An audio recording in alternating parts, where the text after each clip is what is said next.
O título da nossa mensagem, queridos, é Cristão, um soldado em prontidão.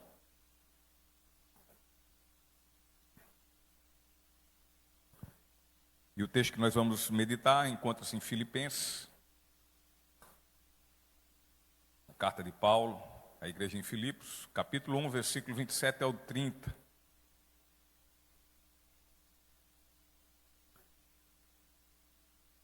E o texto diz assim: o mais importante é que vocês vivam em sua comunidade de maneira digna das boas novas de Cristo. Então, quando eu for vê-los novamente, ou mesmo quando ouvir a seu respeito, saberei que estão firmes e unidos em um só espírito, em um só propósito, lutando juntos pela fé que é proclamada nas boas novas. Não se deixem intimidar por aqueles que se opõem a vocês. Isso é um sinal de Deus, de que eles serão destruídos e vocês serão salvos. Pois vocês receberam o privilégio não apenas de crer em Cristo, mas também de sofrer por Ele. Estamos juntos nessa luta. Vocês viram as dificuldades que enfrentei no passado e sabem que elas ainda não terminaram. Então, queridos, nós estamos aqui diante dessas palavras do apóstolo Paulo à igreja de Filipe. E aonde Paulo aqui, ele vem nos advertir quanto à vida cristã. E aqui no que diz respeito ao viver essa vida cristã, o que diz respeito às lutas que haveremos de enfrentar, se assim nos conduzirmos de forma correta. E os inimigos dos cristãos, nós bem sabemos, eu acredito que você deve ter já experienciado isso na sua vida. Os inimigos, eles não dão tréguas, não tem bandeira branca com eles, não há isso. Portanto, essas batalhas, elas serão inúmeras em toda a nossa caminhada cristã. E dessa forma, então, que nós possamos trazer à nossa mente que a vida cristã neste mundo, ela está longe de ser um paraíso. Ela está longe de nós olharmos para ela e pensar assim no local muito calmo, muito tranquilo. Está longe de nós olharmos e vermos para a vida cristã como um vale florido. Está longe de nós olharmos para a nossa vida cristã neste mundo e vermos como um parque de diversões. Mas a vida cristã é luta sobre luta.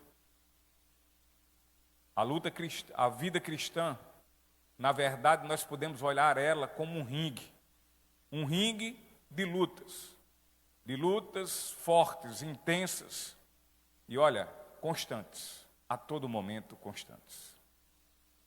Mas, uma vez que somos cristãos verdadeiros, uma vez que somos daqueles que conhecemos, de fato, as grandezas de Deus e nessas grandezas tivemos experiências, nós haveremos de sentir paz e alegria, e essa alegria, ela advém do Espírito Santo que habita em nós. Mesmo que estejamos travando muitas lutas e muitos embates no dia a dia de nossas vidas cristãs. E tudo isso, queridos,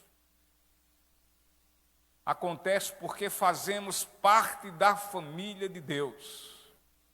E assim nos tornamos servos, anunciantes, proclamadores da palavra. E somos isso, sabe para quê? Para o progresso do Evangelho. O Evangelho que nós falamos que foi Ele que nos salvou. E sendo assim, somos soldados, mas soldados destemidos, não covardes, não tímidos, mas destemidos e corajosos, e em completa disposição, ou seja, apostos na defesa desse evangelho. Não somos omissos quanto a esse evangelho. Não somos omissos ao ataque desse evangelho, ao ataque a esse evangelho. Mas ao contrário, como soldados, nos levantamos em defesa dessa palavra. E Satanás, queridos, ele fica aí a andar, perambular. Ele fica perambulando por aí e sabe qual é o propósito dele andando por todos os locais? O propósito é que ele quer, embora êxito não vai ter, mas ele quer derrotar a igreja de Cristo. E dessa forma, os cristãos, nós devemos estarmos completamente em prontidão para enfrentá-lo e combater o bom combate da fé. E Paulo quer nos instruir para que possamos, como devotos cristãos, defender a fé do evangelho que nos salvou. E a fé evangélica, queridos, essa fé evangélica, ela é um conjunto de grandes, maravilhosas, preciosas e sublimes verdades que são dadas a nós, a igreja de Cristo. E assim a igreja, ela deve estar plenamente empenhada. Ela deve se envolver completamente no ensino destas verdades, para que dessa forma as gerações ensinem as demais outras que virão. E tudo isso a fim de dar o devido valor a estas verdades e não sejam enredados e entrelaçados pelas mentiras de Satanás, como muitos outros aí estão sendo. Pois, queridos, é isto que Satanás quer. Ou seja, sabe o que ele quer? Ele quer privar os cristãos da verdade que liberta. Eles querem privá-los da sã doutrina do Senhor. E o propósito disso é para que venhamos a nós enfraquecer. E enfraquecendo, venha ter sucesso sobre nossas vidas, no propósito de nós pararmos, no propósito de nós sermos derrotados. Nossas convicções são quem determina o nosso estilo de vida, aquilo que eu tenho convicção. Se a fé em Cristo é de fato algo convicto na minha vida, é essa fé que vai determinar o meu estilo de vida e o seu estilo de vida. Portanto, se temos convicções erradas, haveremos de viver uma vida fundamentada, alicerçada e pautada somente em erros. E é o que isso tem muito acontecido. Muitas vezes nós queremos caminhar segundo os nossos equivocados pensamentos. E, queridos, a geração futura de um ministério é quem irá determinar seu futuro. É quem vai dizer se esse ministério vai ter continuidade ou vai ter seu fim. Não por nada que Satanás ele ataca ferozmente, sabe quem? Vocês jovens. E sabe por quê? Porque ele sabe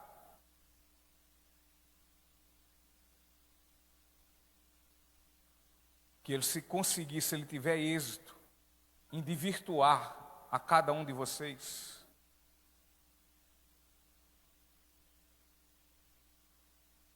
sobre um viver pautado e conforme a fé evangélica, ele vai alcançar o alvo desejado, que é a morte desta geração. E assim, a geração subsequente a vocês.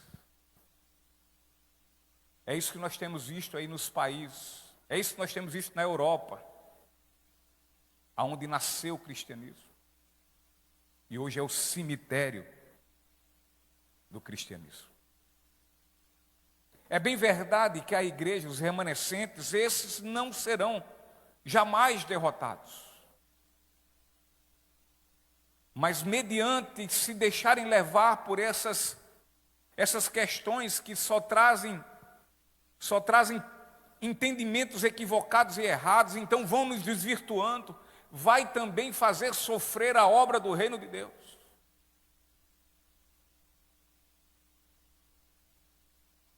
Portanto, preste bem atenção a quem você tem dado ouvido, se é a essa verdade ou é a mentira do seu coração e a tantas outras que estão contando por aí. Nós precisamos estar prontos para esta luta.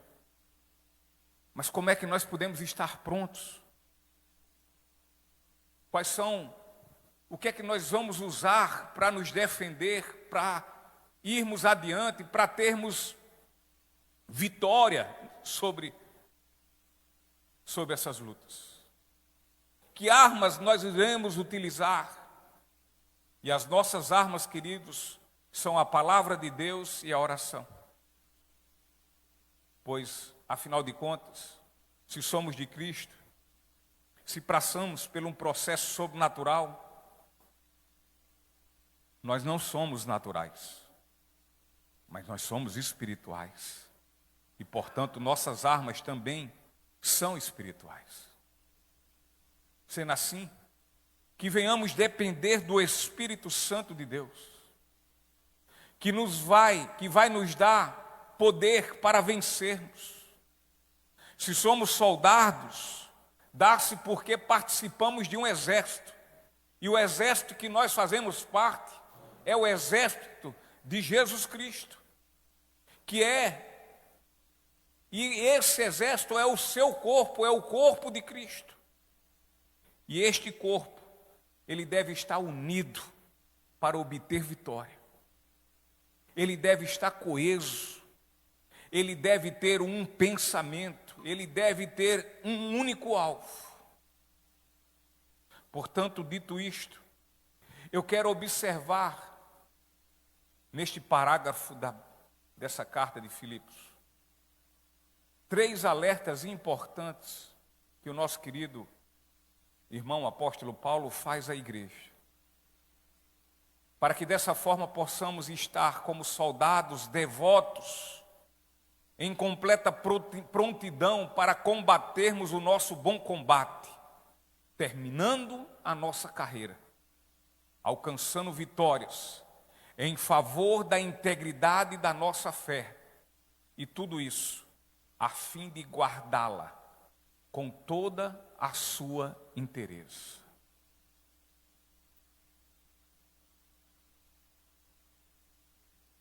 E o primeiro alerta que o apóstolo Paulo nos passa aqui, nós vamos verificar no início do versículo 27, quando o apóstolo diz: o mais importante é que vocês vivam em sua comunidade de maneira digna das boas novas de Cristo.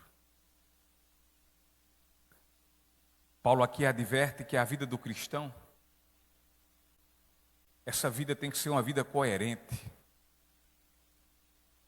Ou seja, se nós somos cristãos de fato, nós devemos parecer com Cristo. Se somos cristãos, isso quer dizer que fomos, então, despatriados deste mundo aí fora. Antes éramos cidadãos do mundo, mas agora não somos mais. Fomos despatriados, agora nós somos cidadãos celestiais. E, portanto, estamos aqui como peregrinos, de passagem, por só um tempo. e não para sempre.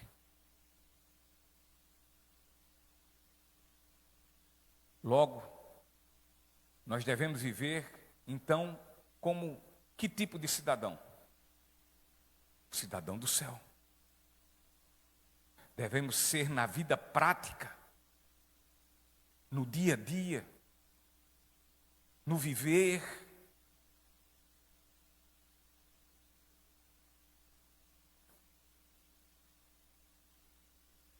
Aquilo que nós afirmamos ser segundo nossas convicções de fé quanto a Cristo.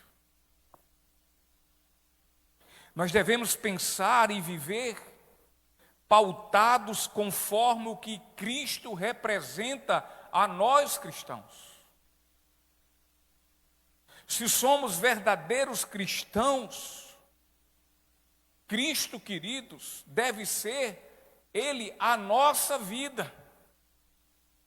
É isso que Paulo diz no versículo 21 desse mesmo capítulo. Ele diz: pois para mim o viver é Cristo e o morrer é lucro. Então, se somos verdadeiros cristãos, Cristo deve ser a nossa vida. O viver deve ser Ele, segundo os seus preceitos, segundo os seus propósitos, segundo aquilo que Ele diz que temos que fazer. Aqui está a filosofia de vida do apóstolo Paulo. Para mim o viver é Cristo e o morrer é lucro. O objetivo da sua vida, da vida de Paulo, não era vivê-la em prol do dinheiro. Veja se nós nos cabemos aqui. Veja que filosofia nós temos de vida. Se é a de Paulo ou não é a de Paulo. Porque o objetivo da vida de Paulo não é viver em prol, em favor do dinheiro, em favor da fama, do prazer ou qualquer outra coisa deste mundo. Mas a prioridade de Paulo, a sua filosofia prioritária, o objetivo era de adorar, era de louvar, era de servir e, enfim, glorificar a Cristo. Qual é a nossa filosofia? O que é que temos priorizado? Sempre tenho dito, e a palavra diz isso. Você pode se esmerar no seu trabalho, você pode se esmerar nos seus estudos, você pode se esmerar para galgar coisas melhores, zero problema nisso, não há pecado nisso.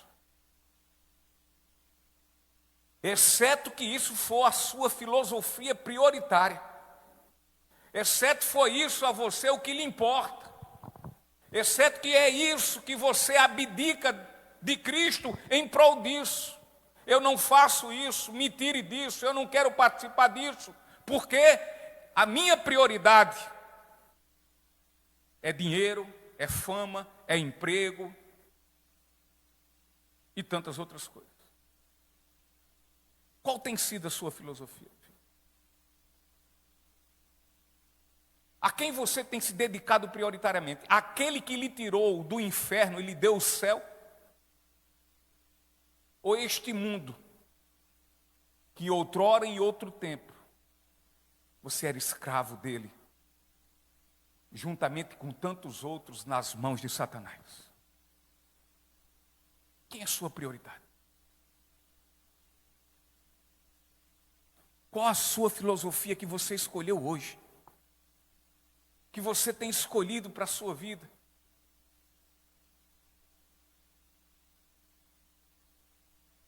O apóstolo ele tinha em mente viver sua vida em semelhança a Cristo.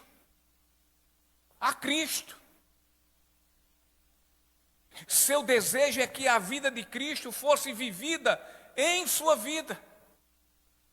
E por fim, queridos, Paulo entendia que a morte é estar com Cristo por toda a eternidade. E de fato é.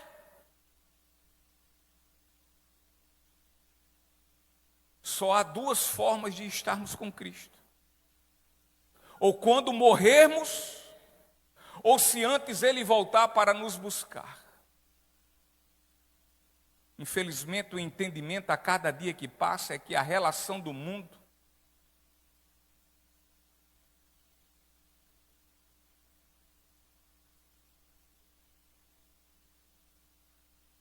é vivê-lo, é o lucro.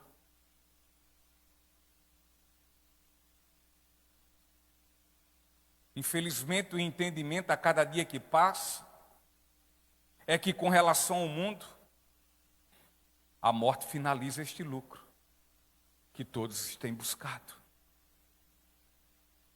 que muitos tanto amam de forma primordial, ou seja, como o mais importante. Se colocarmos este versículo para que nós preenchêssemos as lacunas, como você preencheria? Como é que eu e como você preencheria? Não tem aquele testezinho que você vai, faz a frase e deixa uma lacuna que é para eu e você preencher? Você já fez isso muito na prova, na sua escola? Talvez ainda faça na faculdade. Como é que nós preencheríamos? Se pegássemos uma frase dizendo, porque para mim o viver, 3 pontinhos, é o dinheiro. E o morrer, 3 pontinhos, é deixar tudo no passado.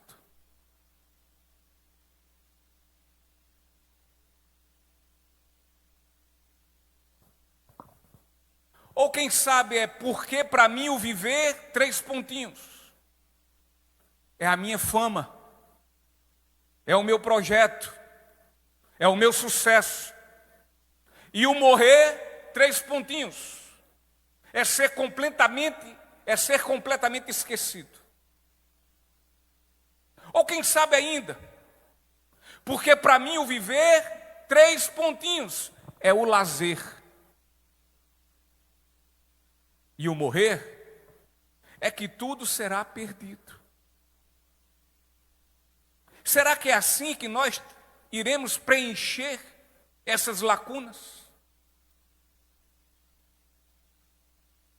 Se pensamos em viver como cristãos, independente das circunstâncias, para a progressão e crescimento do Evangelho, nós precisamos ter em mente as mesmas convicções do apóstolo Paulo, pois para mim o viver é Cristo e o morrer é lucro.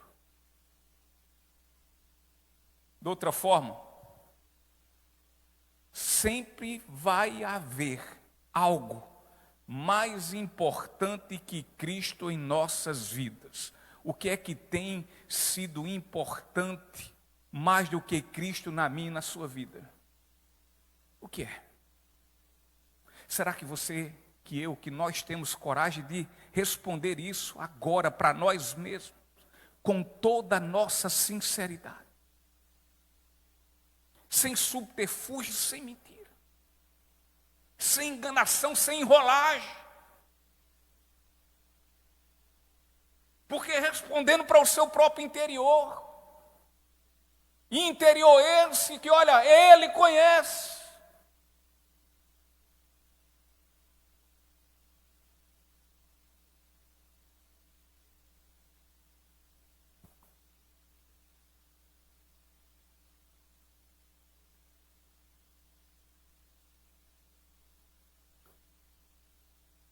Se Cristo não é o nosso viver,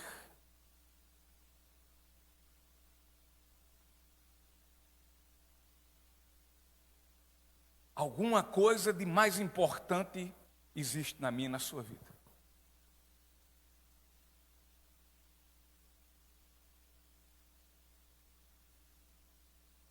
Se Ele não é o nosso viver, o mundo passa a ser. e tudo quanto neste mundo há.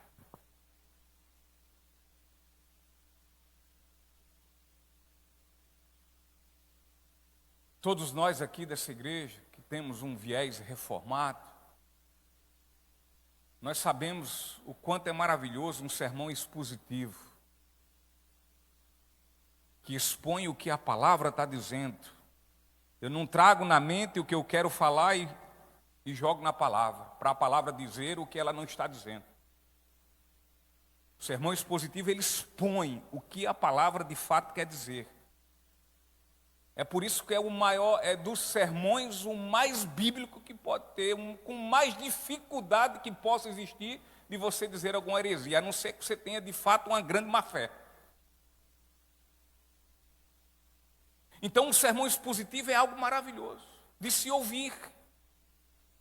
O sermão expositivo, nós devemos ouvi-lo com toda atenção, porque ele é de grande proveito para nós. Assim como ler uma leitura de um livro com ensinamentos bíblicos também é algo muito proveitoso, que eu não sei se nós estamos fazendo isso, ou se nós estamos priorizando muito mais, quem sabe, Freud, ou qualquer outro, ou algum outro filósofo, ou algum coach, ou algum Pablo Marçal da vida.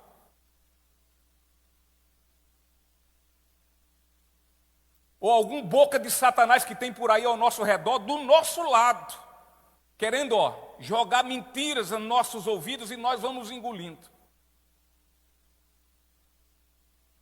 Porque o pau que tem por aí é mesmo, são servos daquele lá do Jardim do Éden que chega nos ouvidos e diz, não é assim não. Deus tem algo melhor para a sua vida. É porque Ele não quer lhe dar.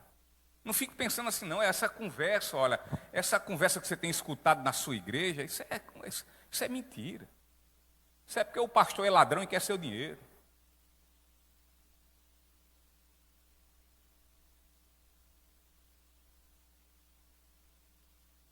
Que aqui você nem corre esse perigo.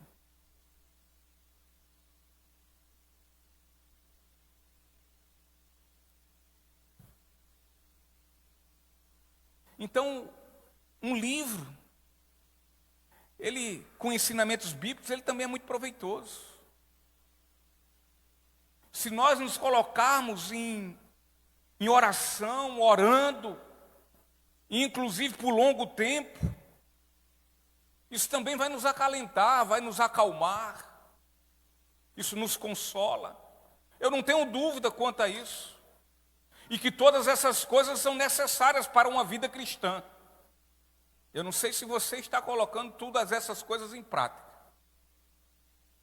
Mas, queridos, olha, nada é tão poderoso quanto uma vida cristã vivida coerentemente.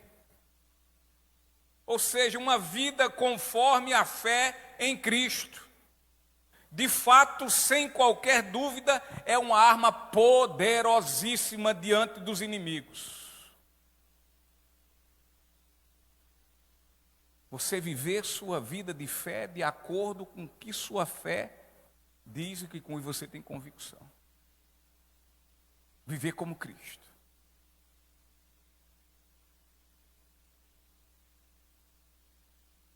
O apóstolo diz: viva em sua comunidade de maneira digna das boas novas de Cristo.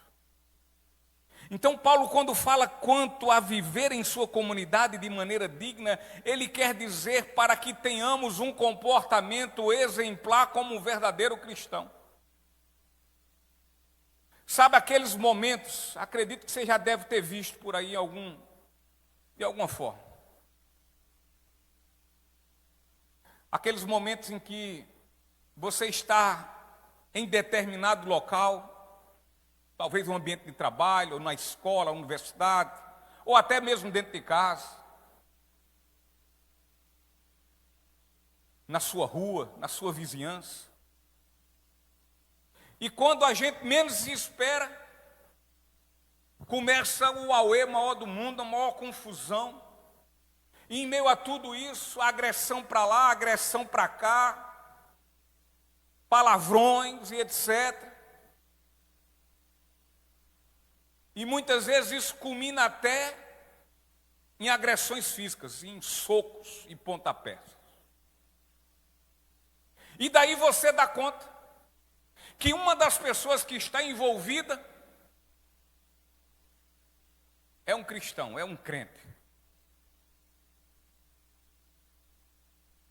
E quando tudo isso está acontecendo, você então escuta um comentário.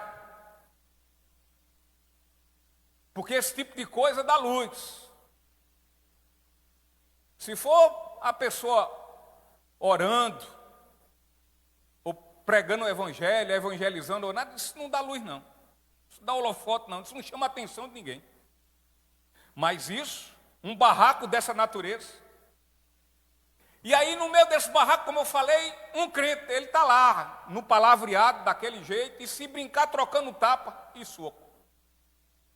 E então as pessoas que estão olhando por fora, você quando menos espera, vem aquele comentáriozinho que diz: só podia ser um crente mesmo.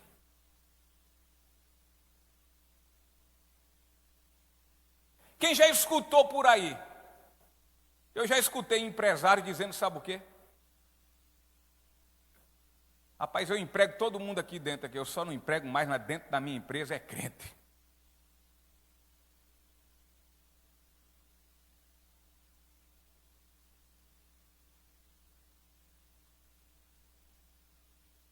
Portanto, queridos, Paulo quer nos dizer que se somos cidadãos celestiais, assim enquanto estivermos no mundo pelo propósito de Deus, devemos estabelecer em nossas vidas, não importando as circunstâncias, um viver conforme a nossa cidadania. E qual é a cidadania nossa como cristão? A cidadania celestial. E dessa forma se faz necessário sempre nos confrontar com a seguinte pergunta, e espero que essa pergunta nos confronte nesta noite: a minha vida cristã, ela tem coerência?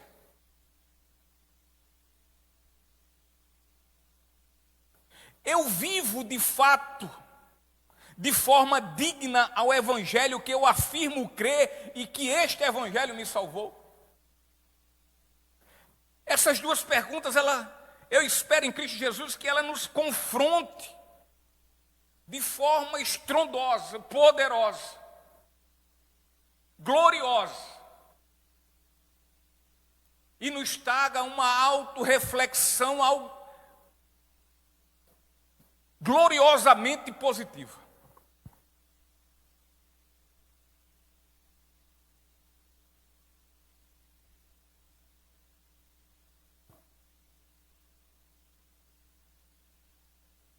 O apóstolo Paulo, na carta de Efésios, capítulo 4, versículo 1,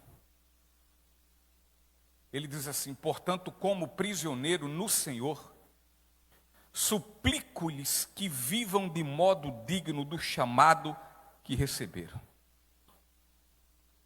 Isso aqui não é para pastor não, é para nós, todos cristãos.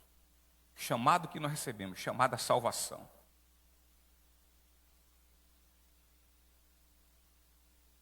Viver de modo digno quer dizer viver de forma coerente com o chamado gracioso em Cristo para a salvação. Ou seja, viver de forma digna e coerente com a posição do cristão que faz parte do corpo de Cristo, para que assim viva uma vida que agrada ao Senhor. Se formos para a carta de Colossenses, como foi dito ontem, Efésios e Colossenses são cartas gêmeas, elas dizem a mesma coisa. E em Colossenses, no capítulo 1, versículo 10, olha o que vai dizer: então vocês viverão de modo a sempre honrar e agradar ao Senhor, dando todo tipo de bom fruto e aprendendo a conhecer a Deus cada vez mais. Então nós somos chamados por Deus pela revelação da sua verdade, ou seja, pela revelação do seu evangelho a nós, da sua palavra a nós, e isso não é para satisfazer uma curiosidade que por acaso tenhamos. E tampouco isso também é para satisfazer as nossas ambições e vaidades, não é. Mas para que venhamos, por meio da sua palavra, conhecermos a vontade de Deus, a fim de vivermos um estilo de vida que o agrade. Às vezes a gente fica tão discipulado para lá, discipulado para cá, é porque eu quero aprender, porque não sei o quê, que lá vai, eu quero doutrina, né? Como uma vez reclamaram de mim, porque eu prego muito dentro dos evangelhos, eu disse, eu quero doutrina. Eu digo, meu Deus, e se a doutrina não vier do evangelho, vai vir de onde? Porque Paulo tudo que fala é em cima do que Cristo falou. Mas enfim, às vezes a gente fica preocupado com todas essas coisas, mas a gente não fica preocupado de ser coerente em nossas vidas, a fim de que nós agrademos aquele que nos salvou. Aquele que revelou essa verdade. E que não revelou só para que a gente tenha conhecimento, só para que a gente possa fazer parte de uma banca, como ontem fizemos aqui. A nossa vida coerente, segundo nossa fé cristã, queridos, não é algo que fazemos para sermos salvos, como se nós pudéssemos ser salvos pelas obras. Mas é algo que lutamos de forma afinca e aguerridamente em fazer, porque antes nós somos salvos. Aí querendo viver coerentemente. Não para ser salvo, mas porque fomos salvos. Então um cristão é um pecador. Um pecador. E um privilégio imensurável, inigualável. E sabe por que um cristão é um pecador que tem esse grande privilégio? Porque ele foi amado pelo grandioso e incondicional amor de Deus. Ele foi amado por um amor que é transformador, um amor que mudou sua vida, um amor que o faz viver de maneira digna das boas novas de Cristo, que lhe salvou e transformou.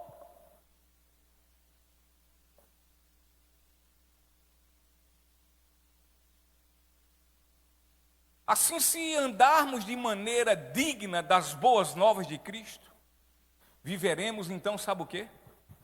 A rica oportunidade de compartilhar o Evangelho às pessoas através das nossas próprias vidas. Nós seremos isso aí. Nós seremos o reflexo desse Evangelho para outras pessoas. E por quê? Porque estamos vivendo de maneira digna das boas novas de Cristo, do Evangelho que nos salvou.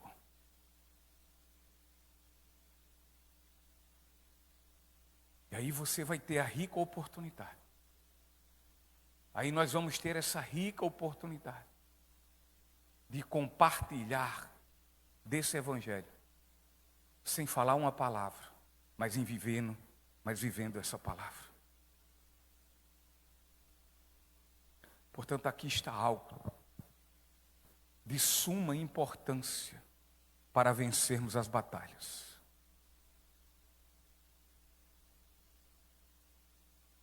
E o que é isso? Uma vida cristã coerente. A pergunta que fica para nós é: há coerência em nosso viver cristão? O que eu digo crer é uma verdade em mim.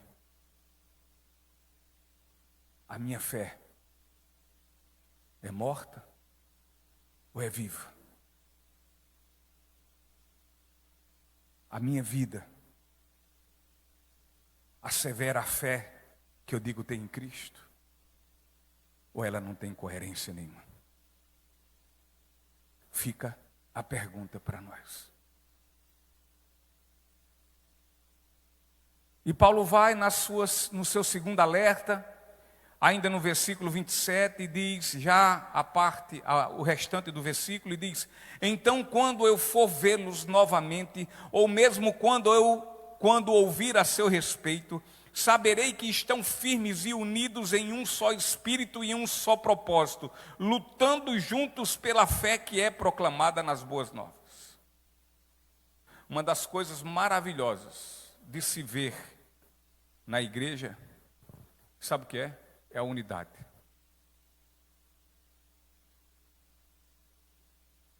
É lindo ver o corpo unido e lutando em um só propósito e glorificar o Senhor. A união e a harmonia entre os membros da igreja é algo que atesta definitivamente que se trata da igreja de Cristo, ou seja, é de fato o corpo de Cristo. Afinal, Cristo une e solidifica essa unidade. Agora, sabe o que Satanás faz? Satanás, ele separa e tudo destrói. A luta dos cristãos é travada contra um inimigo comum. Portanto, os membros do corpo de Cristo não devem lutar entre si, entre eles, entre nós. Muito pelo contrário, devem estar unidos no amor de Cristo, lutando juntos contra o inimigo. Paulo diz: lutando juntos pela fé que é proclamada nas boas novas. Ou seja, o apóstolo quer dizer que somos um corpo inseparável. Portanto, somos uma equipe que deve trabalhar e lutar conjuntamente em favor das conquistas nas batalhas. E para quê? Com qual objetivo? O objetivo de que sejamos instrumentos, juntos sejamos instrumentos do Senhor para a realização dos propósitos dele, do Senhor. E aí nós começamos a nos esquivar. Não me envolva nisso. Me tire fora disso. Me inclua fora disso. Olha, eu tenho outra prioridade, eu tenho isso, aquilo, outro. Então, olha, não me envolva. Minha prioridade é outra, não é Cristo. Minha prioridade não é o reino. São os meus princípios, as minhas filosofias.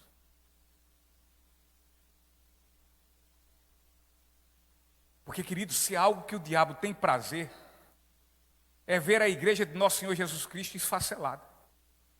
Um indo para um canto, outro para o outro. Um olhando para o sul, outro para o norte. Um orando, outro calado. Um proclamando o evangelho, outro sendo omisso.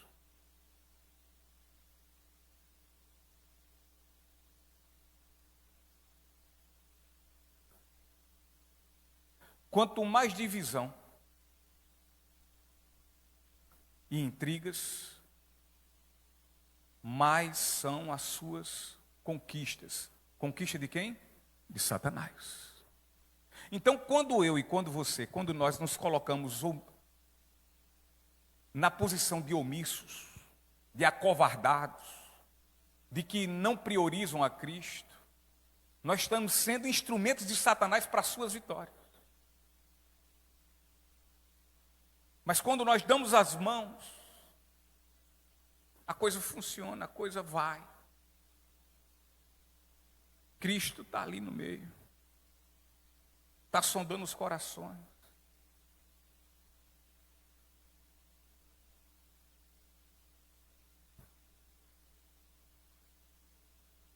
Quanto mais divisão, mais há o enfraquecimento da igreja. Se a igreja não for coesa, em todas as responsabilidades que existem, que é pertinente à igreja,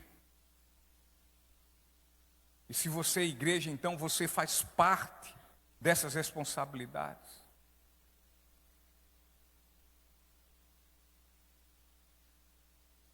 Então, quanto mais ela está coesa, mais as coisas vão fluir. Agora, quando cada um é por si, cada um só faz aquilo que lhe apraz fazer e o resto que se exploda.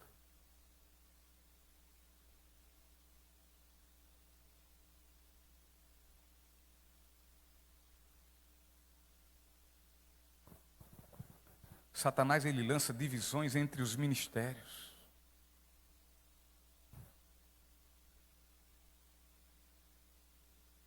O ministério da pregação não pode se envolver com isso. Por quê? O ministério de louvor não pode se envolver com a pregação. O ministério de louvor não pode se envolver com o pessoal da mídia. O ministério dali não pode ajudar o pessoal que está envolvido com a estruturação. Dividir etapas é beleza. Mas o fato de eu fazer parte de uma etapa, eu não posso ajudar em outro.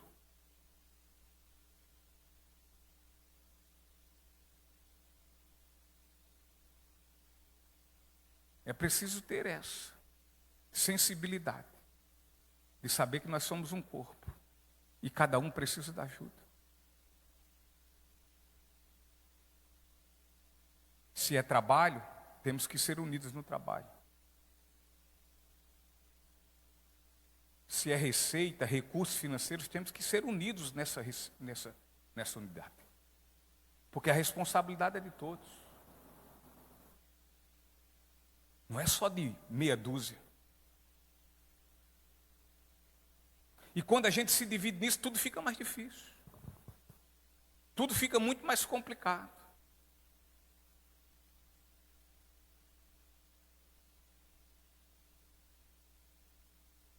Mas para poder haver essa unidade, eu tenho que viver na minha vida a vida cristã de forma coerente, digna, segundo o Evangelho que eu creio e que me salvou. Que aí eu vou entender o que é ser corpo de Cristo. E porque eu preciso fazer parte desse corpo e ajudar os meus irmãos, e também pelos meus irmãos ser ajudado.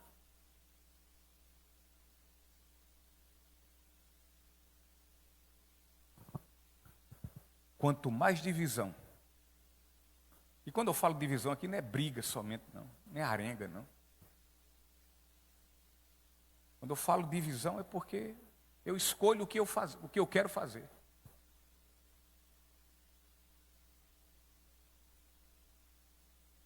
Eu quero fazer isso, mas não quero fazer aquilo.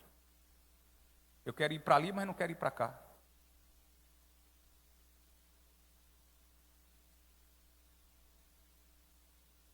Tem que contribuir, mas eu não contribuo.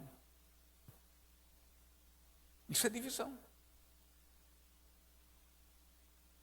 Isso traz enfraquecimento à igreja. E se a igreja quer vencer o maligno, que vigie para que não se deixe levar pelas divisões. E então permaneça unida. Já dizia o grande sumo sacerdote, nosso Senhor Jesus Cristo. Um reino em contenda e dividido, ele não subsiste. Ele perde. Ele se acaba. Ele se finda. Quando Paulo diz que permaneçam lutando juntos, no original lá no grego tem um significado de lutar juntos como atletas. E muitas vezes, aqui eu vou dar o exemplo de um time de futebol. Num time de futebol, muitas vezes há um jogador que ele é acima da média. E ele se sobressai em outras coisas diante dos outros. Mas via de regra, esse jogador é um goleador do time. E às vezes, pelo fato de uma contusão, este não pode jogar. E assim o restante do time passa a entender que o próximo jogo vai ser impossível de ser vencido. Por quê? Porque o cara, o jogador, o fera, o cracão, está fora. Um time que joga em função de um único jogador, ele não está jogando em unidade de grupo, mas ele joga numa expectativa de um só homem. Esta estratégia não fortalece, ao contrário, ela fragiliza. Porque não é isso que Deus quer nas nossas vidas.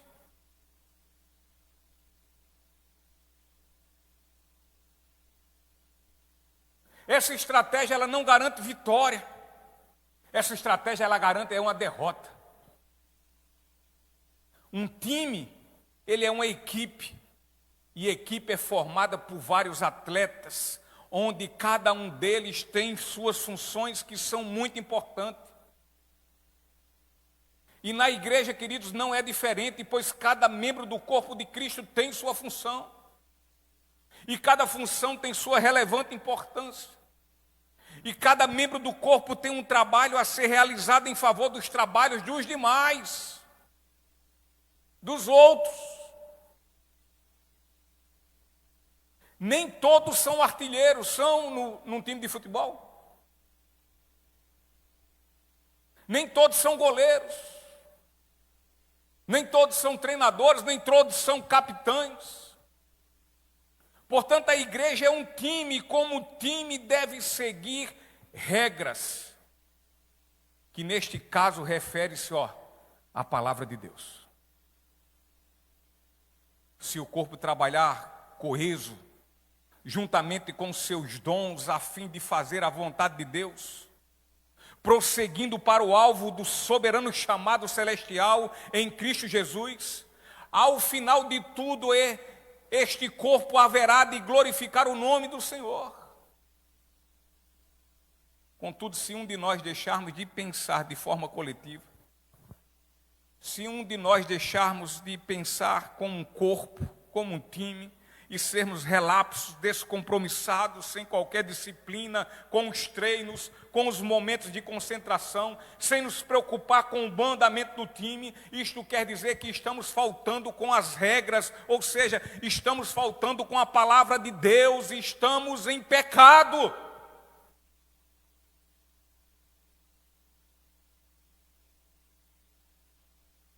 E por estarmos em pecado,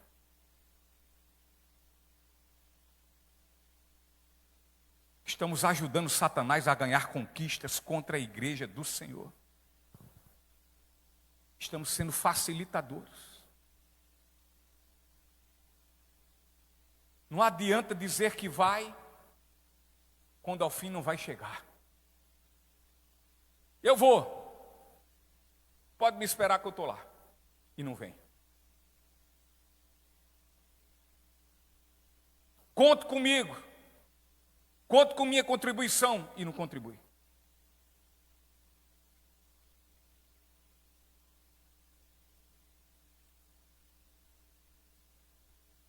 Não adianta dizer à igreja, conto comigo.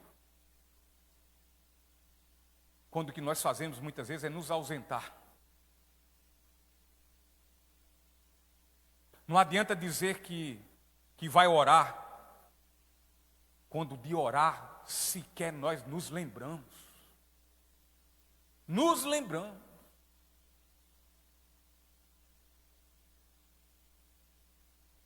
Não adianta dizer, eu vou até onde for preciso. Quando faltou os treinos. E assim não vai conseguir ir longe. Sabe por quê? Porque vai abandonar. Vai envergonhar o nome daquele que lhe deu o prêmio glorioso e celestial.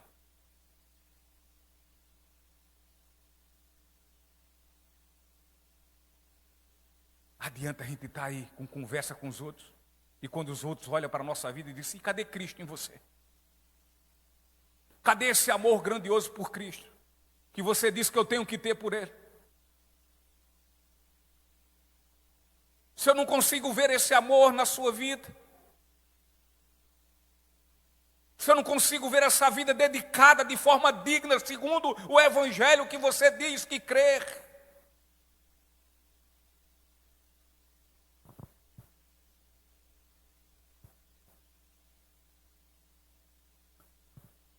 Paulo quer que tenhamos em mente que nós precisamos nos determinar. E olha o que Paulo diz à igreja de Corinto, na primeira carta aos Coríntios, capítulo 15, versículo 58. Ele diz assim: portanto, meus amados irmãos, sejam fortes e firmes. Fortes e firmes. Determinados. Trabalhem sempre para o Senhor com entusiasmo, pois vocês sabem que nada do que fazem para o Senhor é inútil.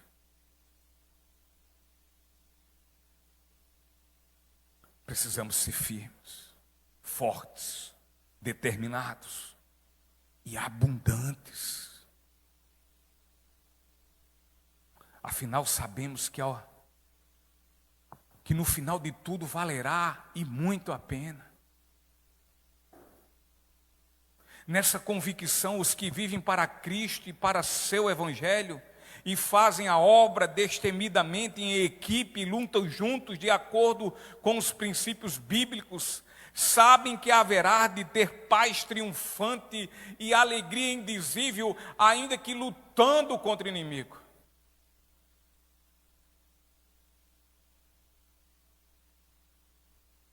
Portanto, que como cidadãos celestiais que somos, que venhamos viver neste mundo de forma coerente, segundo a fé que nós professamos.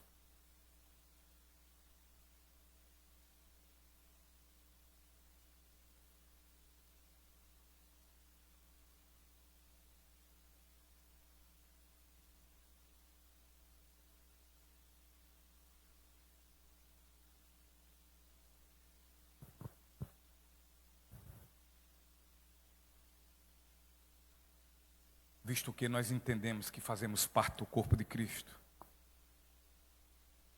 E como parte do corpo de Cristo, nós trabalhamos coletivamente, dando as mãos uns aos outros. Terceiro alerta de Paulo.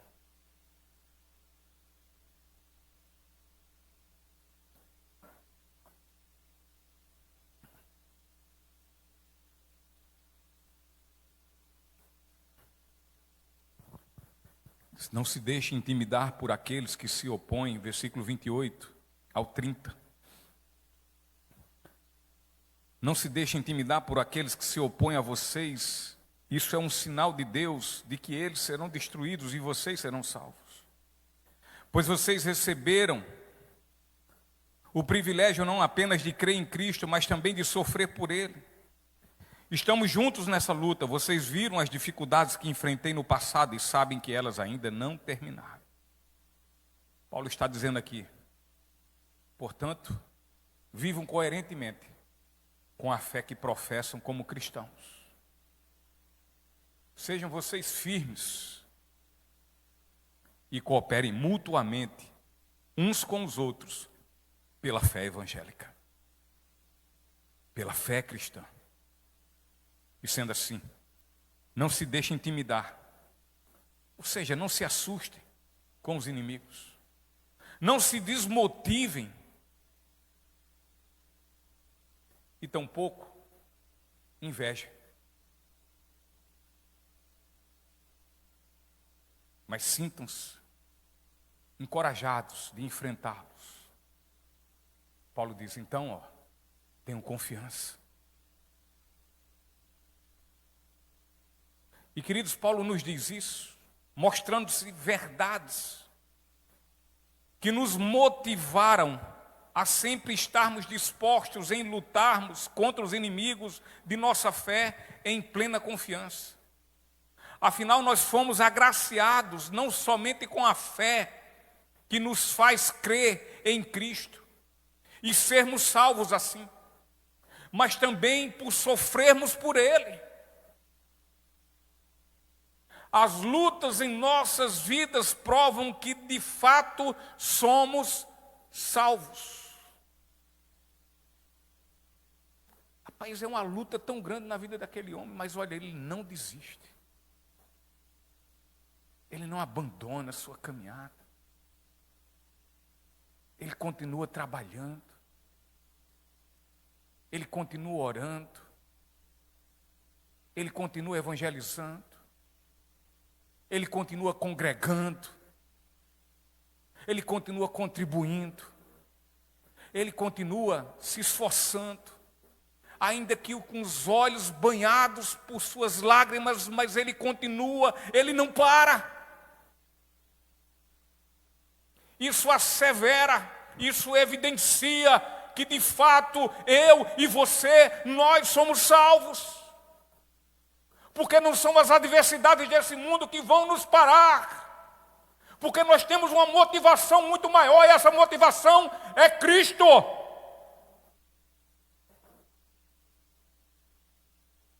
E quantos eu vejo por aí? Já crente cair nos dentes.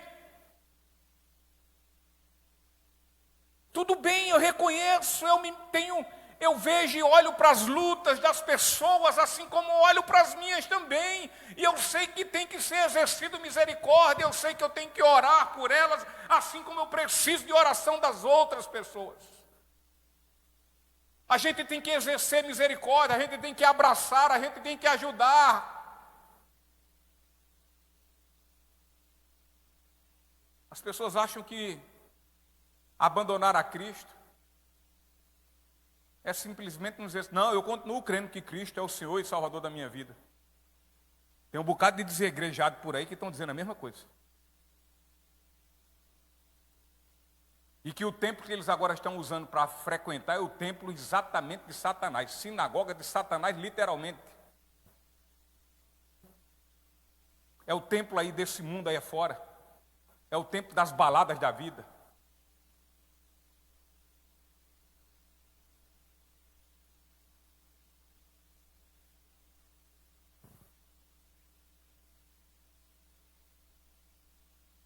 As lutas em nossas vidas provam que de fato nós somos salvos. Porque não desistimos. Porque não nos acovardamos.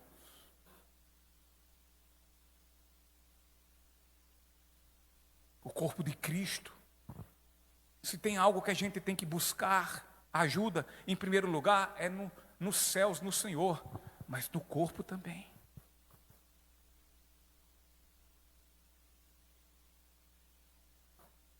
Eu louvo a Deus por aquele momento lá em Sumé. Eu sozinho podia fazer uma coisa em Sumé. Nada. Mas eu fiz porque aconteceu tudo dentro do nosso ministério. Porque havia unidade. Se alguns não estavam com o coração e com a alma lá, mas eu creio que a maior parte estava.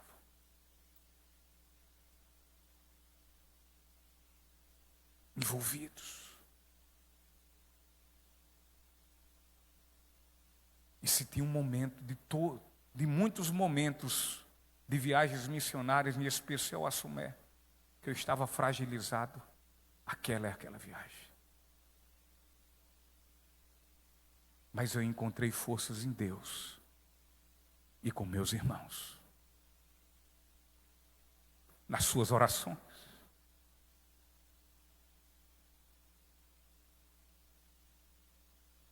No olhar, no abraçar.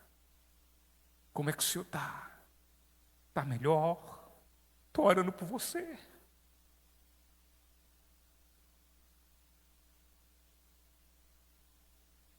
Mas a minha maior motivação, e a motivação que deve ter na vida de todo cristão, é Cristo. É o Evangelho.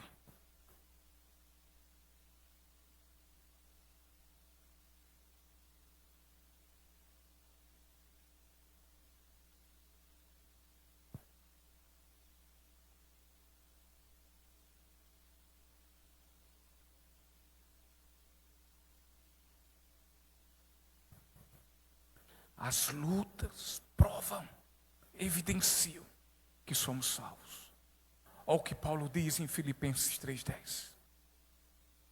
Quero conhecer a Cristo e experimentar o grande poder que o ressuscitou. Quero sofrer com Ele, participando de sua morte. Paulo está dizendo que quer viver como Cristo viveu. Será que o nosso Senhor, em seu ministério terreno, Ele não viveu lutas? Ele não padeceu injustiças, abandono? Ele não chorou? Mas Paulo disse: quero viver como Cristo viveu. Tendo Jesus sofrido, Paulo disse: quero viver como meu Senhor viveu. Paulo quer sofrer também como seu Senhor sofreu. Ele quer ter esse privilégio.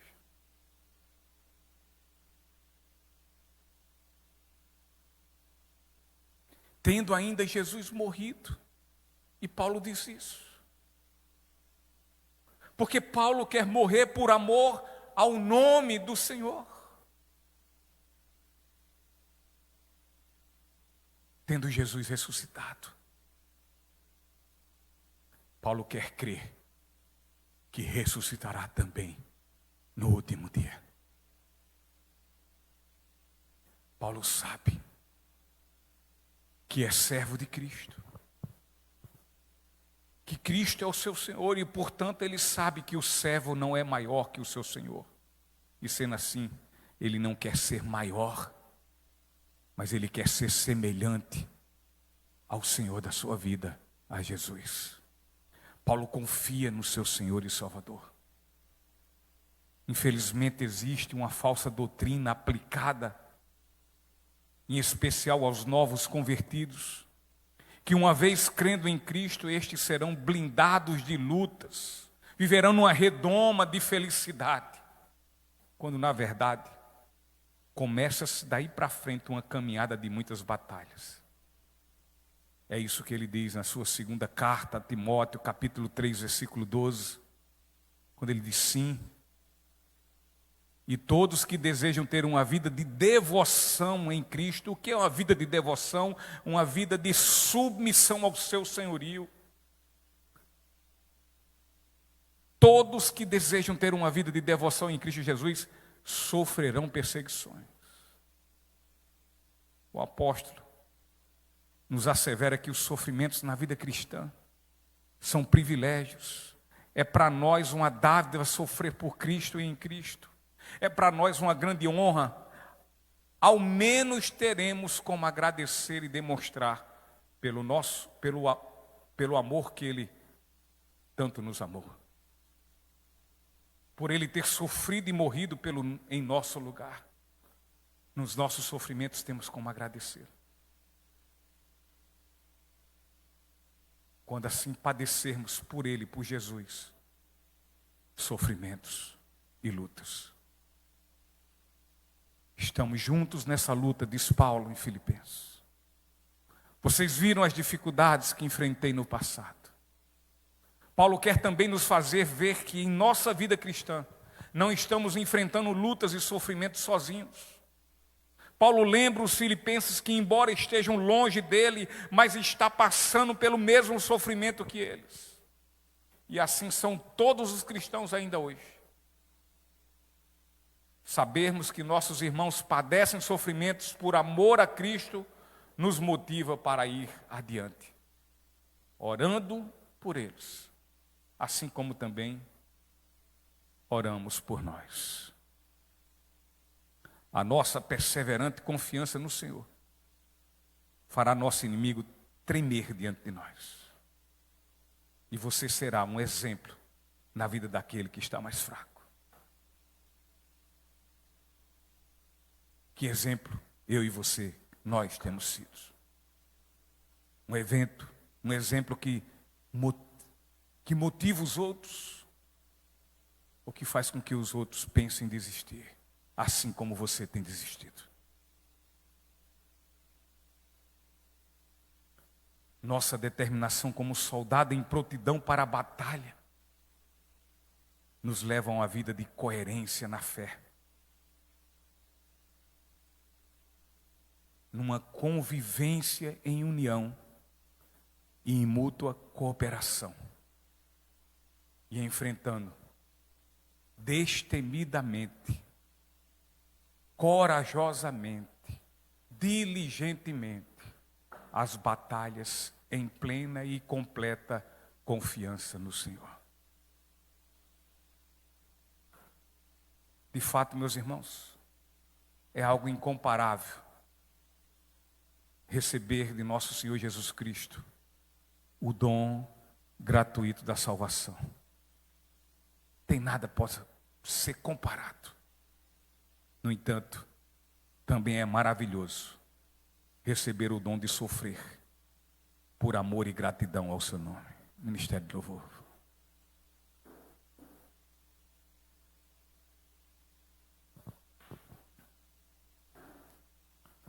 O apóstolo Pedro também fala.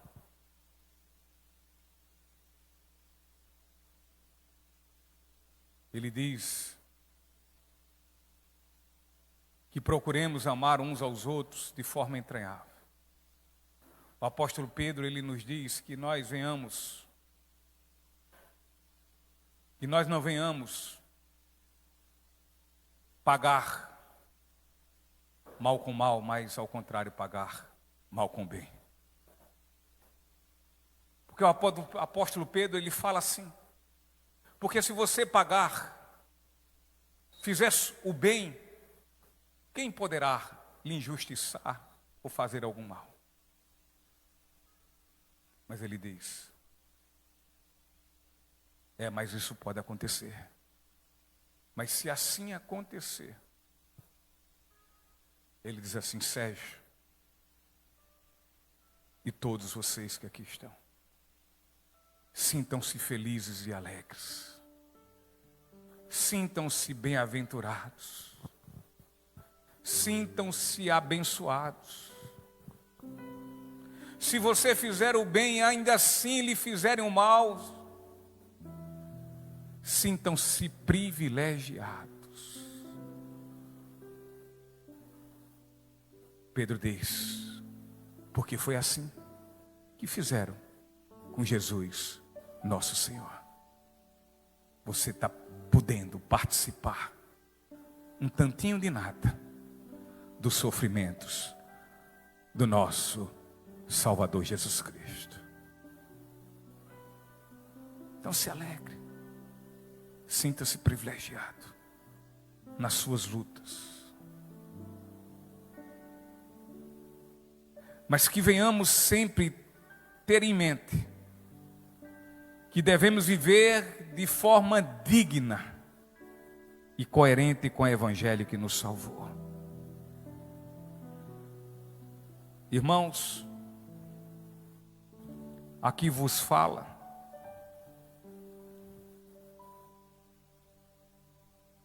um pobre miserável pecador.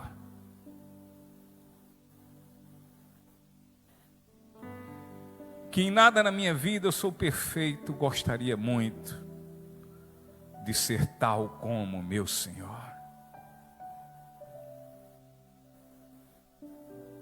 Mas por mais que eu lute, eu não alcanço.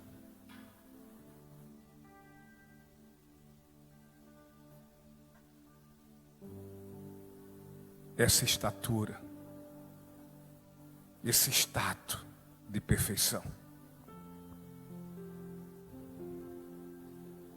E por vezes peco, como sempre, muitas vezes já disse nesse púlpito, que amanheço o dia orando ao Senhor, e uma das minhas orações é dizendo: Senhor, me ajuda, me fortalece, me enche com tua graça, tem misericórdia de mim. Ajuda-me, Senhor, a não pecar contra Ti.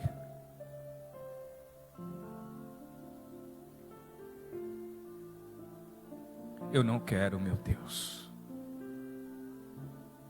Me dá força. E pela manhã eu digo, ainda dentro dessa oração: Senhor, de tudo que eu te pedi nessa manhã,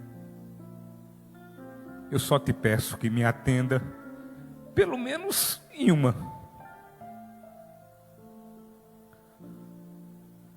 Não me deixe envergonhar o teu nome por conta do meu pecado. Que a pior coisa que pode acontecer em mim é ser um instrumento de vergonha do teu nome. Ajuda-me e me fortalece. Deus de misericórdia, não me deixa pecar contra Ti. E ao chegar à noite, a minha oração é: oh meu Deus, eu até lutei, não sei se o quanto poderia ter lutado. Perdoa, Senhor, meu pecado, eu pequei contra Ti.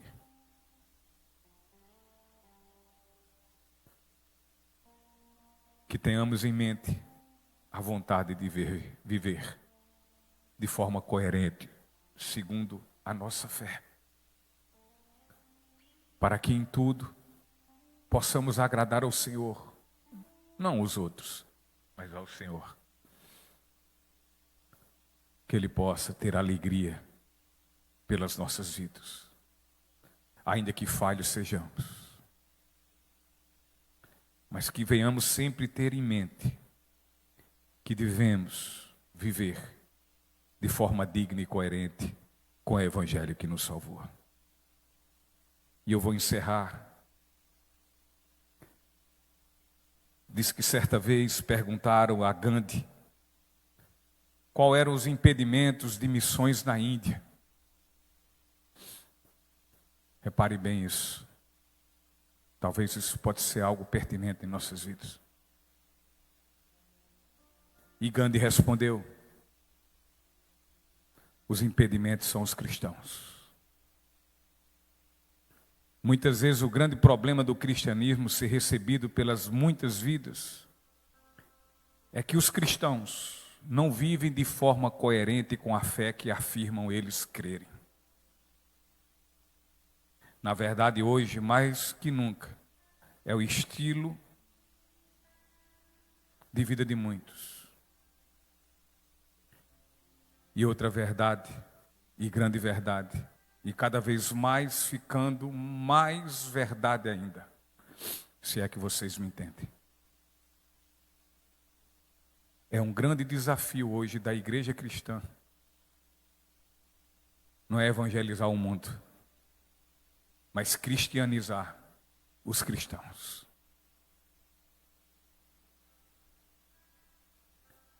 Eu me lembro que uma vez, quando ainda não fui alcançado ainda pela graça de Deus, uma pessoa, não vou dizer seu nome para preservá-lo, mas que professava fé em Cristo e ainda hoje professa, embora com suas garrafas de cerveja na mão.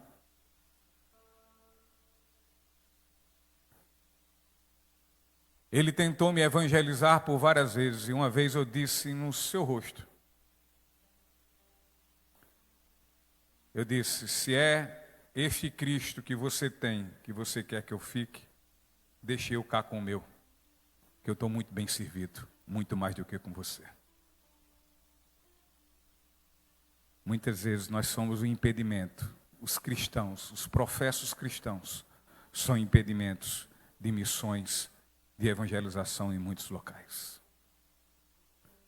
Mas o segredo de caminharmos em vitória, travando batalha após batalhas, deve-se pelo fato de vivermos nossa vida em plena confiança no Senhor. Vamos ficar em pé, vamos louvar a Deus.